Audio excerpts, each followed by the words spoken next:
Lietuvas მიერ დაწესებული მორიგი სანქციების შეფასებების თემაა თბილისში.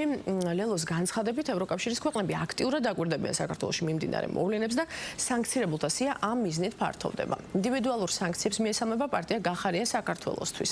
რაც შეეხება მმართველ გუნდს, ქართულ ოცნებაში ამ გადაწყვეტილებას უსამართლო მიდგომას უწოდებენ და იმედს გამოთქვამენ, რომ ურთიერთობები ნორმალურ ჩარჩოებში დაბრუნდება. ცნობისთვის ლიეტუვის სანქციებში მოხვდნენ მოსამართლეები, პროკურორები, პარლამენტის წევრები, აჭარის მთავრობის თავმჯდომარე და ანტიკორუფციული ბიუროს ხელმძღვანელი ჯამში ლიეტუვის მიგრაციის დეპარტამენტის ვებგვერდის საძიებო სისტემაში ამ დროისთვის სულ საქართველოს 112 მოქალაქე იძებნება, რომელთა წინააღმდეგად სავიზო შეზღუდვები მოქმედებს.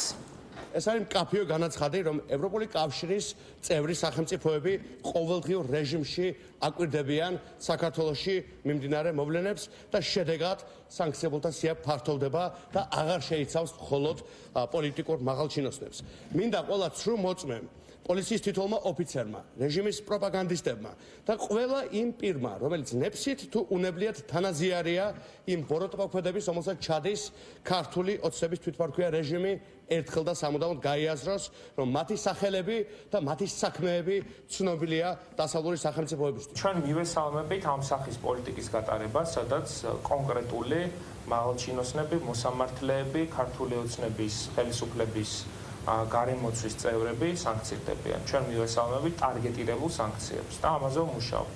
დარწმუნებულები ვართ, რომ ევროკავშირის კიდევ არაერთი სახელმწიფო მიბაძავს ჩვენს პარტნიორებს, რომლებიც ტარგეტირებულ სანქციებს უწესებენ ბიძინა ივანიშვილის ხელისუფლების ჭანჭიკებს. ხედავთ, რომ ბალტიისპირეთში დაბრუნდა ბოლშევიზმი თანამედროვე სახით, მაგრამ ძველი სახელებით და გვარებით ბოლშევიზმი, სადაც არ აქვს მნიშვნელობა არავითარ საფუძველს, მთავარი არის იარლიყი და მთავარი არის მიღებული გადაწყვეტილება ადამიანების დასჯის თაობაზე, განსაკუთრებით და კატეგორიულად მიუღებელია, როდესაც ასეთი დაუსაბუთებელი მუქარები და შანტაჟები და მათ შორის ეგრეთ წოდებული სანქციებიც მიემართება სასამართლო სისტემის წარმომადგენლების მიმართ, სამართალდამცავი ორგანოების წარმომადგენლების მიმართ, მაგრამ გასაკვირით სამწუხაროდ არც არაფერი არ არის.